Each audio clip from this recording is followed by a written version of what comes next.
I woke up this morning thinking of our dear friend and Dharma brother, Brian Chisholm. Brian and his wife Lori set out, I think it might have been about now 4 or 5 years ago, to sail. First, maybe up and down the East Coast, all the way down, and then across and maybe around the world. They have yet to return.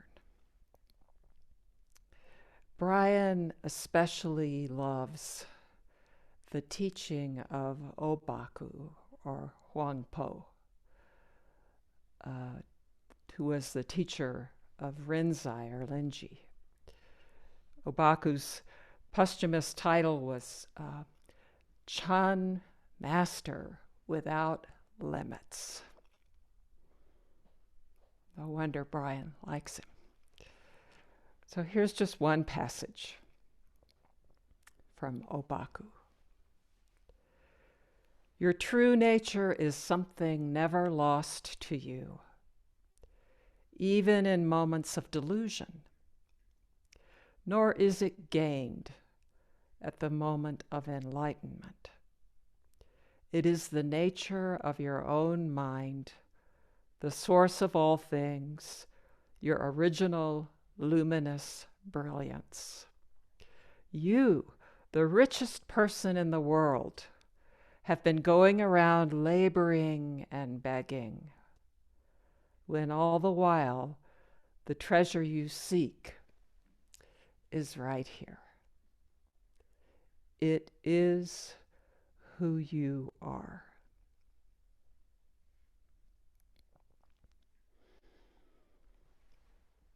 The treasure is right here.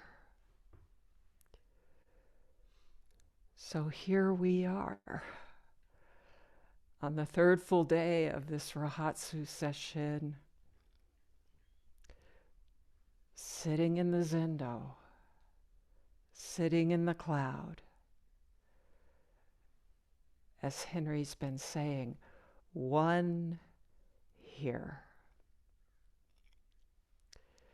In his talk yesterday, so vivid, encouraging, clarifying, Henry said the first 2 days of a week-long session are a prelude. The retreat, this session, really begins today. So how fitting that today is Rohatsu, the 8th day of the 12th month, also called Bodhi Day, the day when practitioners around the world celebrate the awakening of Shakyamuni Buddha by sitting as he sat. Past tense sounds strange.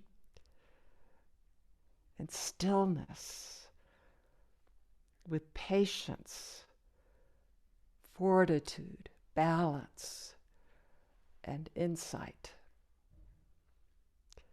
with an eye to the suffering of the whole world, with empty hands and open hearts, with love. It might not feel like that every moment, but we couldn't do it otherwise. The humanity of our practice honors the Buddha. And in it, in this body, this skin bag, we realize the awakening that is here now.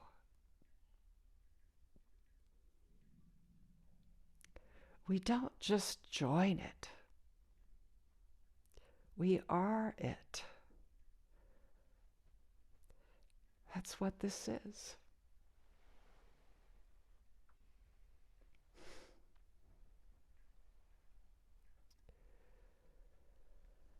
Shakyamuni Buddha, seeing the morning star, realized the way and said, I and the great earth and all beings have simultaneously attained the way.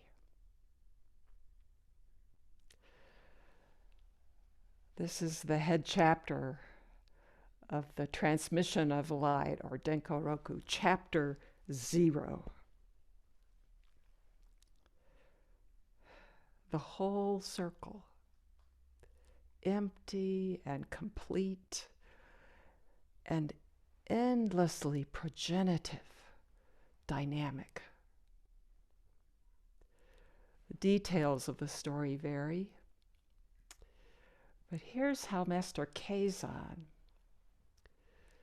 in the year 1300, here's how he put it in his background to this case. This is Keizan. He was 32 years old. At age 19, Shakyamuni leapt over the palace walls in the dead of night and shaved off his hair. After that, he practiced austerities for 6 years. Subsequently, he sat on the indestructible seat, so immobile that spiders spun webs in his eyebrows and magpies built a nest on top of his head. Reeds grew up between his legs as he sat tranquilly and erect for 6 years. This is Keizan. At the age of 30, on the 8th day of the 12th month, as the morning star appeared, he was suddenly enlightened. I and all beings and the great earth simultaneously attain the way. This, says Keizan, is his first lion's roar. His lion's roar. Right here. Your sitting is that roar.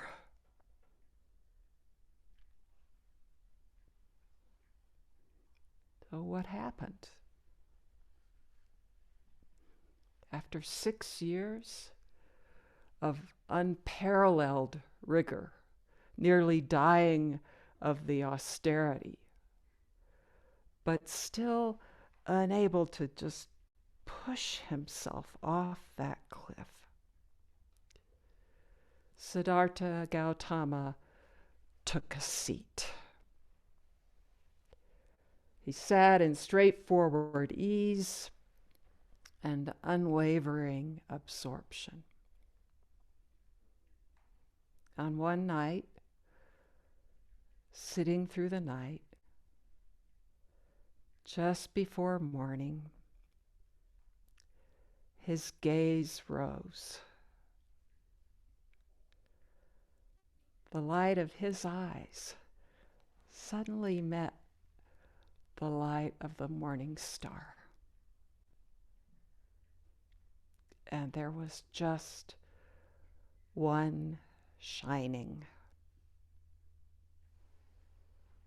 Suddenly, just one.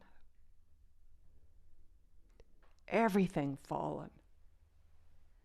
No trace of a boundary. I and the great earth and all beings simultaneously. There's no other way.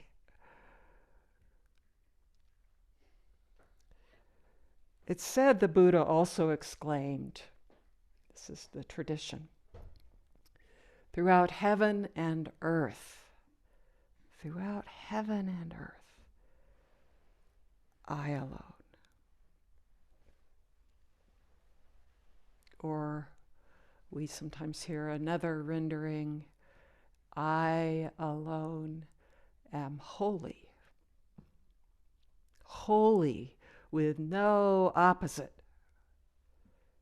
This one reality, empty, all-encompassing, I alone.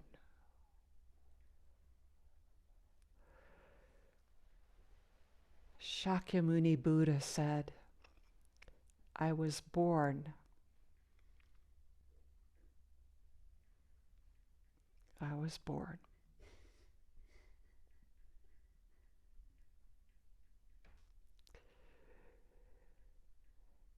I can hear Ryon Roshi saying, this is the greatest discovery in history. It's the journey we're on. And it's already so. This oneness world.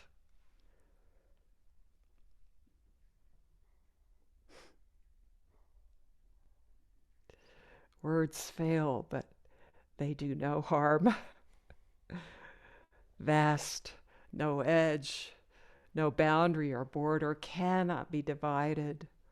One fabric, one entirety, coming up now.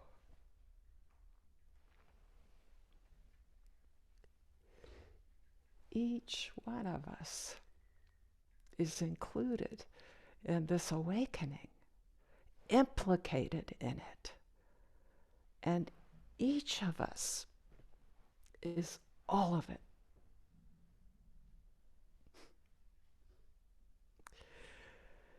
No wonder people discover this and say things like, it's impossible for anything to be inadequate. Or, I am innocent. Or, nothing to impede anything. There is no confusion.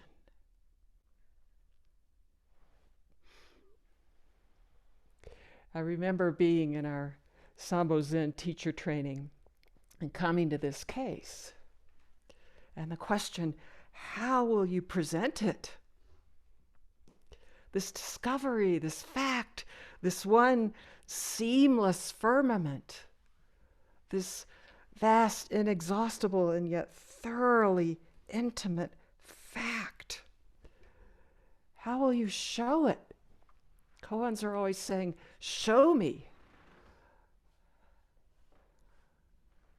There was a German teacher there who just dove in and exclaimed, yes, ja. And this Frenchman who raised his arms up to the heavens, in wonder. And another arm stretched out, vast and void, boundless clarity. This world, so wide.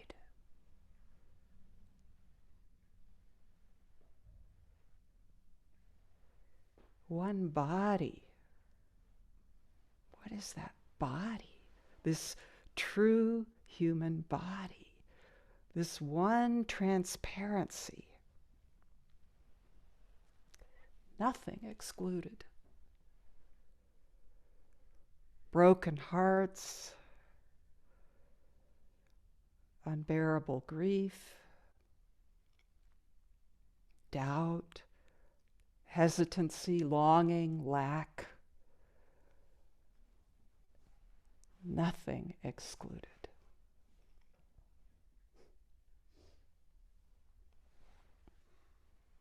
There's this absolute belonging.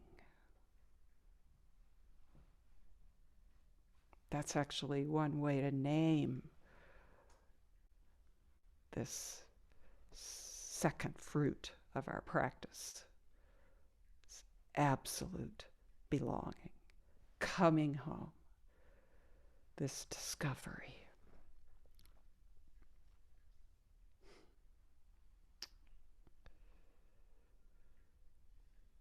I alone. And what a wonder is that I. In his Teisho, Keizan writes, the so-called I in this case is not Shakyamuni Buddha. I is one existence. Even Shakyamuni Buddha himself comes from this I. Not only does Shakyamuni come from it, but the great earth and all beings also come from it. That's Keizan. And with great respect for Keizan, I've heard Ryon Roshi say, actually, even that is not precise enough. How can we clearly express this world? It is not coming from something.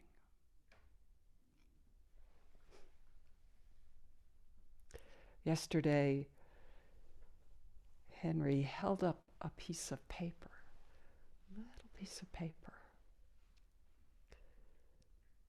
that said, the final reality. Not quite right to say a gateway. This is it. Perfectly, completely it. Keizan says, one existence.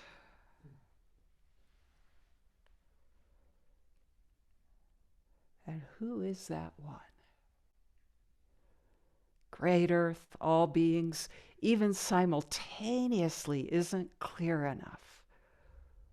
This one, this only one, this marvel that at the same time is so simple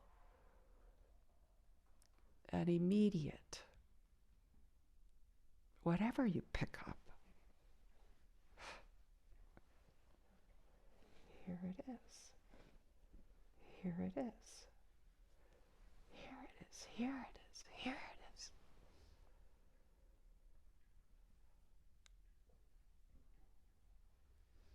Just one shining.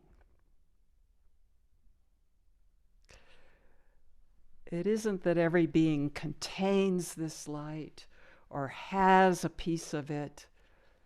Each being is it.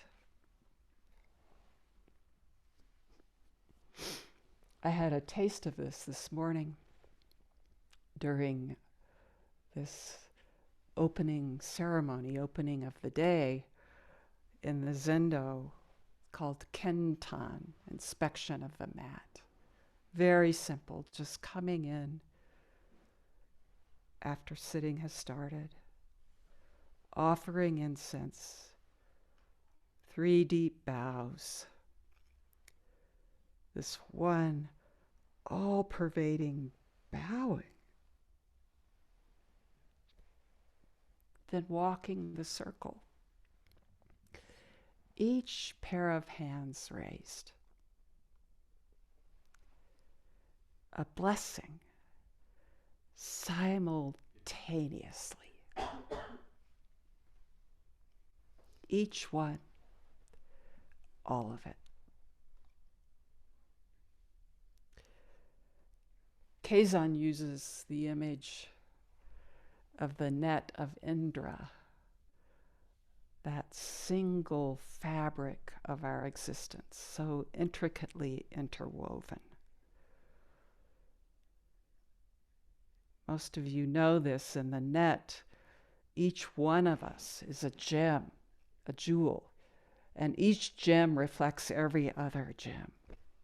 Each receives the reflection of every other. Keizan writes, when the net is raised, all the many openings of the net are also raised.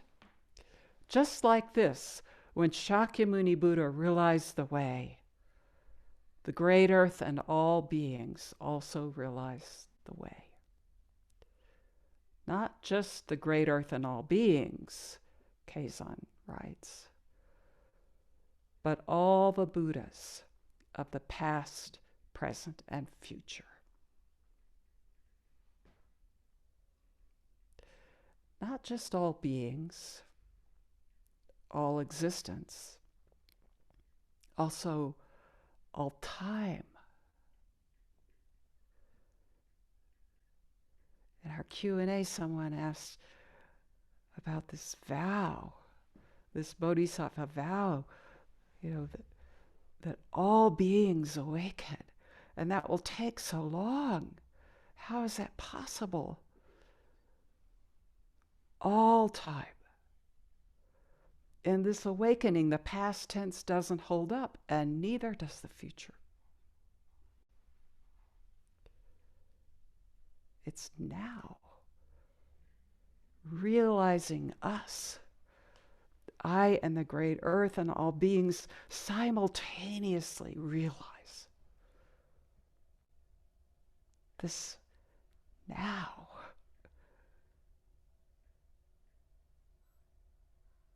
What is this now?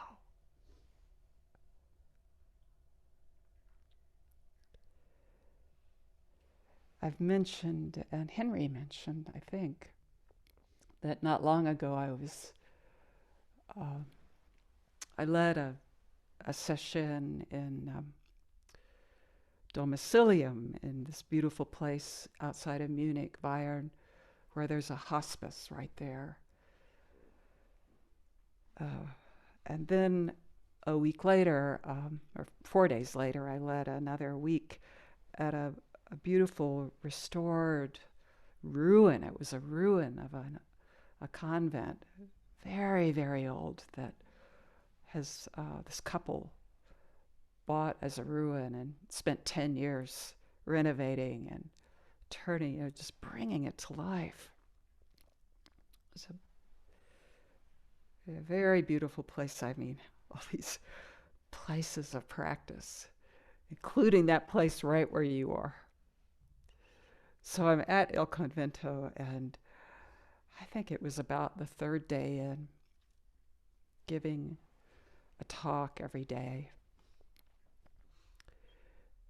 And on this day, I had just offered the Dharma talk, and we did the bows, and I walked back just down this short hallway to the Doksan room. I'm just standing there, very still, and noticing this slight sense of disappointment.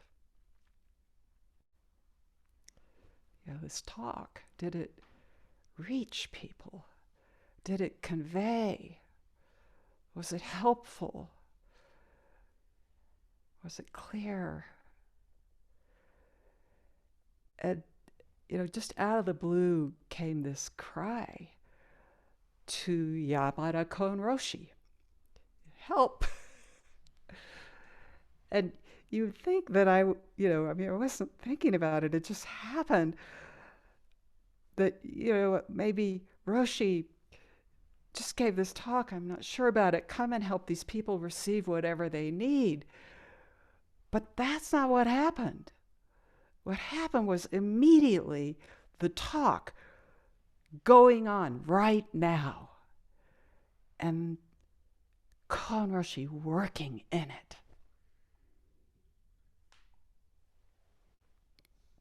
No problem. Time, it's just no boundary. Distance, there's nothing like that.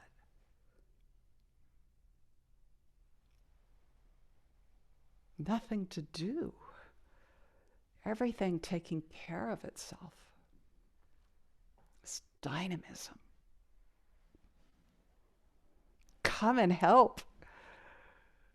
He's already here. I and all beings simultaneously. We might think this means no hindrances, no human foibles. But the sutras on Buddha's enlightenment take care to include the story of Mara. Mara is a demon, this demon who represents desire and all of its ramifications. The demon of our own, what we call maybe the inner critic, or this lovely longtime mountain cloud student sitter calls the separator. That demon. Mara means death or destruction, and in the lore it's a he, is identified with delusion. So as Gautama sits through the night,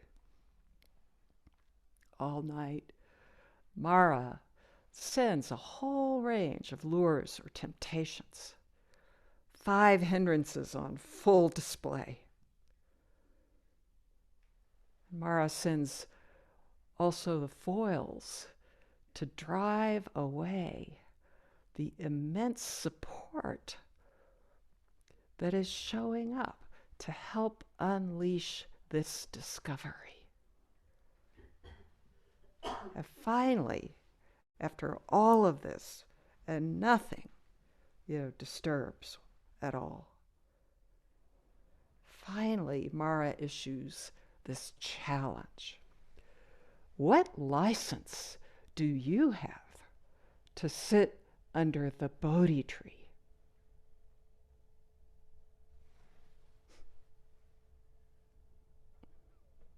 Imagine that question addressed to us. By what right do we sit here?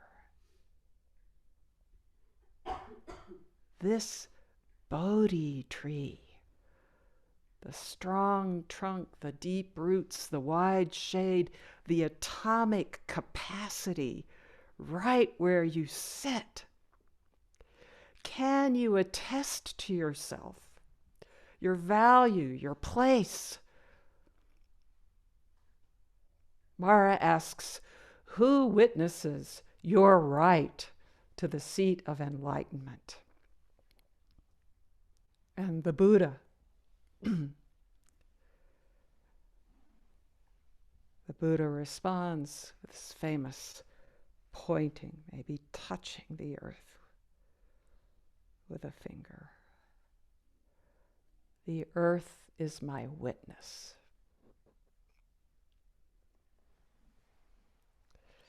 W.S. Murren wrote about this. The Buddha reaches down and with his finger touches the earth. He says, the earth is my witness. He said, Mara, you are not the earth. The earth is right here beneath my finger, and the earth is what we're talking about. In other words, you, Mara, are a concept, a phantom, a mirage. This is my body, my whole body.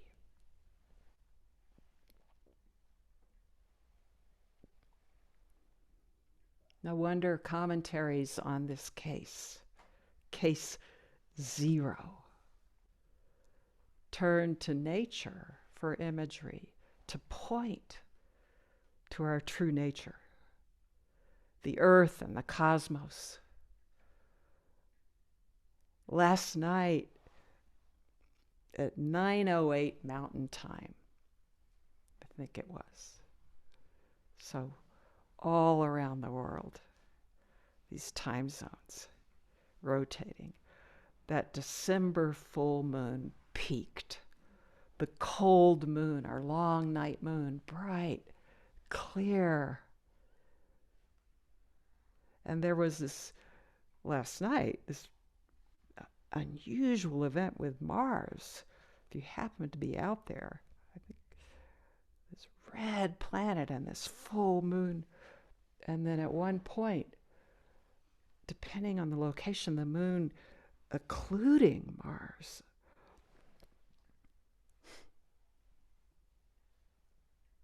And then the Earth, rotating on its axis, orbiting the sun. We could say our home and the fact itself. I and the great Earth and all beings. But even the conjunctions, there's just no room for them. This one.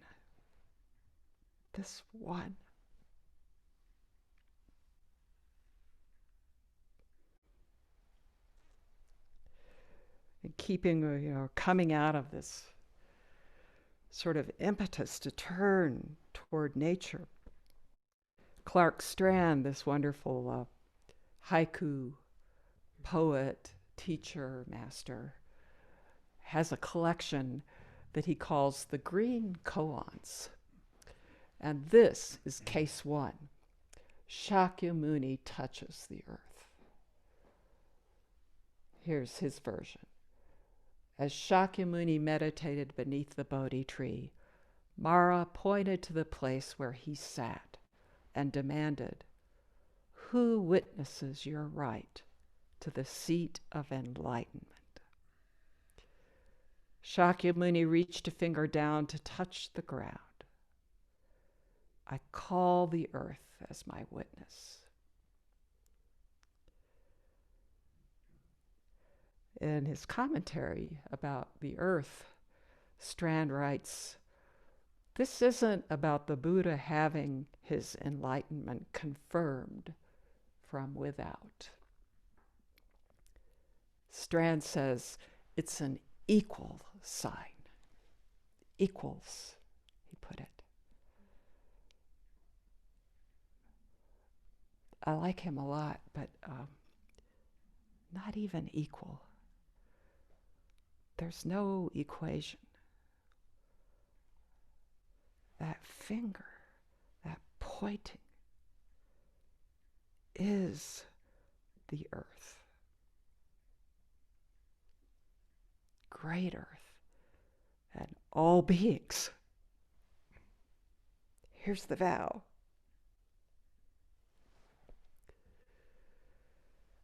Our verse on opening the Dharma. Now we can see it, hear it, receive and maintain it. We can see it by experience and know it in our bones. Right in the midst of our unknowings. Fecund, deep unknowing. There's an inner certainty, an instinct, an intimation, a spark that brings us to practice and can keep us going. I heard a talk by Peggy Sheehan, this wonderful Roshi who has spoken at Mountain Cloud. And I think it might have been on this case, I'm not sure. But she talked about the combustion of inner certainty and not knowing. And then the invitation. She said, "Release now any notion of holding back or holding on. Don't worry. Just go with the breath. Breath does not hold on, at least not for long." That's Peggy. So striking that she's a medical doctor. She's talking about this practice awakening. Just go with the breath. This earth is my body. With all its thirst, loss, impulse to survive, and with its multitudinous array of support, inexhaustible support. Whatever the burden, there is no carrying it alone. No need to carry it at all. Just briefly, here is the verse that Strand adds. Sentient beings have two choices, up or down. Buddha's only one. Try as you like. You'll never toss a stone out of this world.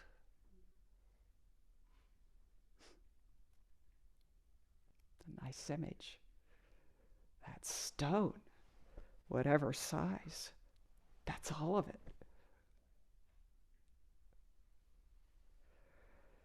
So we come to this practice, to the invitation to let go, release our hold on up or down, this or that, whatever is extra, and rest. Rest in the here and now. Come home to this body. Become the breath. Sounds strange. That's what you are. Become Mu. Become the moment at hand with no remainder. Let it all go. And then look up.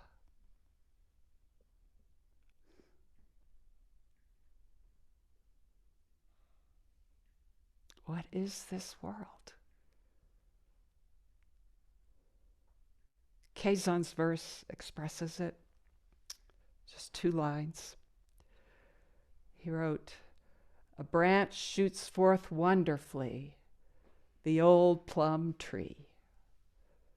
In the course of time, thorns and prickles become attached to it."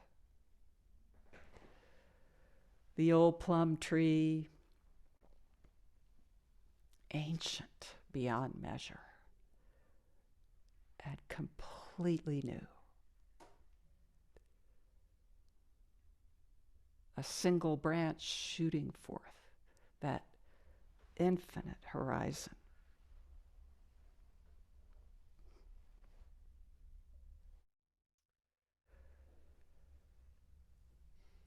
We say, nothing at all, nothing to impede, clear blue sky, God.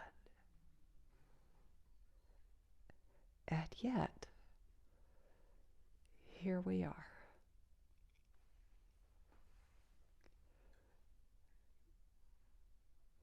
Even the and yet seems extra.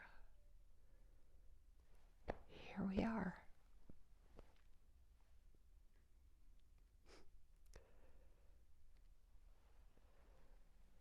Thorns and prickles, each and all, in full bloom.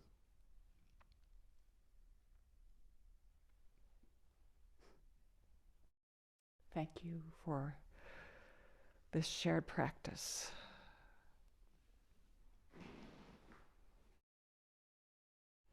Thank you for listening.